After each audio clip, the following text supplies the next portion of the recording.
At kaunay nga po ng adjusted work hours sa mga tanggapan ng gobyerno sa Metro Manila at iba pang issue. Makakaparayan po natin live sa studio si Metro Manila Council Chairman at San Juan Mayor Francis Zamora. Mayor, magandang umaga.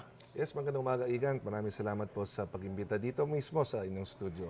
At sa unang araw, Mayor, ang pagkakatuwad ditong adjusted work hours, kamusta ho yung ating monitoring? Nagkaroon ho ba talaga ng epekto sa ating daloy ng trapiko?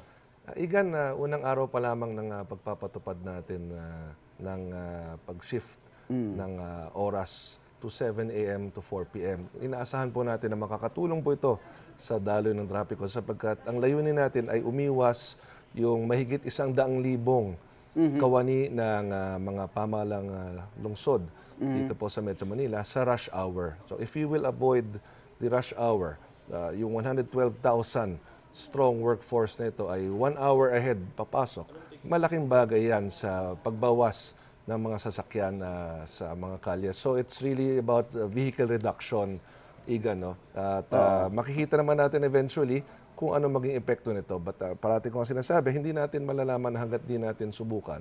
Kaya we will monitor the situation. Ang MMDA po ay magmo-monitor din ng traffic count. In fact, mamaya meron po kaming Metro Manila Council meeting. Okay. At babanggitin ko rin nga po kay Chairman Artes na mabuting i-monitor natin araw-araw ang maging epekto po ng shift ng work hours. Nung unang pumutok ito, ang sinasabi ng ilan, ba't hindi 2 hours?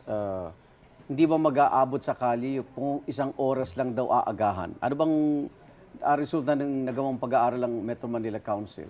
Okay, yung study po ng MMDA po ay based sa bilang ng mga sasakyan at certain hours. Okay. At base nga po sa datos na to, ay naging 1 hour po ang recommendation. Ayaw din natin na maging napakalaki rin ng kaibahan sa mga nakasanay ng tao na work hours sa ating mga pamalang lungsod. So, yung 1 hour na mauna po ang ating mga local government services. May epekto na yun. Inaasahan natin na magkakaroon ng epekto at aaralin naman natin at i-monitor ng mabuti. Then we will evaluate.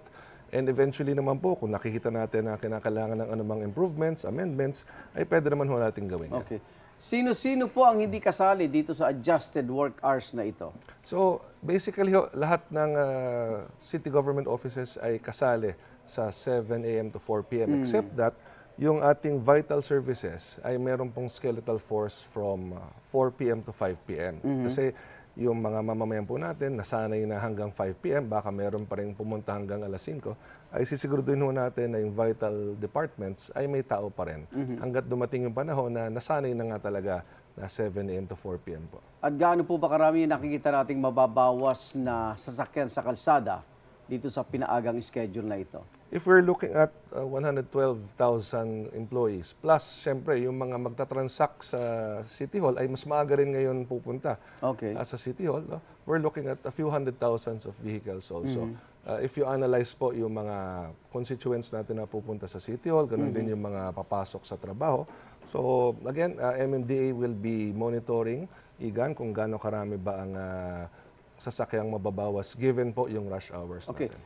Isa pa pong issue, itong napakainit na panahon, Mayor, may mandatory breaks po ba tayo sa mga nagtatrabaho sa labas? Kabilang dyan yung mga traffic enforcer, yung ating mga police, mga naglilinis ng kalye, construction workers, sabihin na natin. Mamaya po, no, I will also open this discussion sa aming Metro Manila Council meeting. But again, ang local government units naman po, we always have to look after the general welfare of our people. Walang pinagkaiba ho yan, Igan, sa pag-shift sa online classes o synchronous classes. Dahil ayaw naman natin po na ang ating kabataan ay pumasok sa mga paaralan na sobrang init. Ganon din po sa ating mga kawani sa lokal na pamahalaan. No? We will of course always look after their general welfare. Kung kinakailangan po magkaroon ng breaks at certain times of the day upang hindi naman sila buong araw nabibilad sa init ng araw, gagawin po natin yan. Maraming salamat, Metro Manila Council Chairman at San Juan Mayor Francis Zamora. Ingat po. Maraming salamat po. Igan, mauna ka sa mga balita. Mag-subscribe sa GMA Integrated News sa YouTube. Sa mga kapuso abroad, subaybayan nyo kami sa GMA Pinoy TV at sa www.gmanews.tv.